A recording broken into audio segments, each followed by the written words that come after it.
바닥기던 은행권 예금 금리, 연말까지 우상향. 서울뉴스 1. 서상혁 기자, 한유주 기자.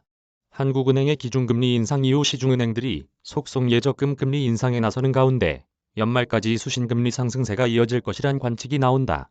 아직 1월 기준금리 인상분도 모두 반영되지 않은 데다 고공행진하는 시장금리를 고려하면 은행채보다는 예금을 통해 자금을 모을 유인이 커졌기 때문이다.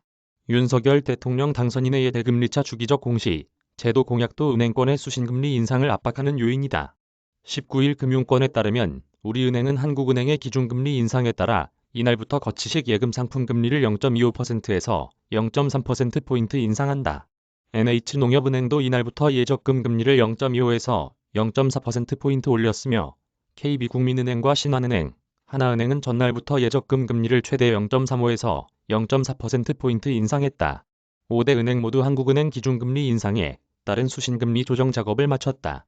이로써 은행 정기예금 금리는 조만간 연 2%를 넘길 것으로 전망된다. 한국은행 경제통계 시스템에 따르면 신규 취급액 기준 국내은행의 정기예금 금리는 연 1.92%로 2020년 8월 연 0.91%로 저점을 기록한 후 점진적으로 올랐다. 한국은행이 4%를 상회하는 물가상승률을 잡기 위해 연내 2%까지 기준금리를 올릴 것이란 전망이 나오는 점을 고려하면 은행권 수신금리 상승세 역시 적어도 연말까지는 이어질 것으로 관측된다. 은행들은 예적금이나 은행채를 발행해 자금을 끌어오는데 시장금리가 오르면 은행채 발행 비용도 늘어나는 만큼 수신을 통한 조달 비중을 높일 가능성이 있기 때문이다. 최근의 순상환 기조가 은행들의 은행채 수급이 원활하지 않다는 점을 방증한다. 금융투자협회에 따르면 지난 연말부터 19일까지 은행채는 6조 1950억 원 순상환됐다. 이 기간 은행채 5년물 금리는 연 2.259%에서 18일 3.474%까지 올랐다. 통상 은행들은 만기가 돌아오는 채권을 상환하는 방법으로 새롭게 채권을 발행하는 차환 방식을 택한다. 발행액이 상환액을 따라가지 못하는 순상환이 이루어졌다는 건 채권 발행에 수반되는 비용 부담이 컸다는 뜻을 의미한다. 시중은행 관계자는 새 정부가 들어서면서 주택담보대출 비율 등 금융당국의 규제가 완화될 가능성이 있는데 미리 자금을 모으는 차원에서 수신금리를 올릴 여지가 있다고 말했다. 은행들은 6월 말 종료될 예대율, LCR 완화 조치에 대비하는 차원에서라도 수신을 늘릴 필요가 있다. 금융당국은 자영업자와 소상공인에게 은행이 적극적으로 자금을 공급하도록 유동성 규제인 예대율과 LCR 규제 비율을 낮췄다. 예대율이란 예금 잔액에 대한 대출 잔액의 비율, LCR은 향후 1개월간 수년금 유출액에 대한 고유동성 자산의 비율을 말한다.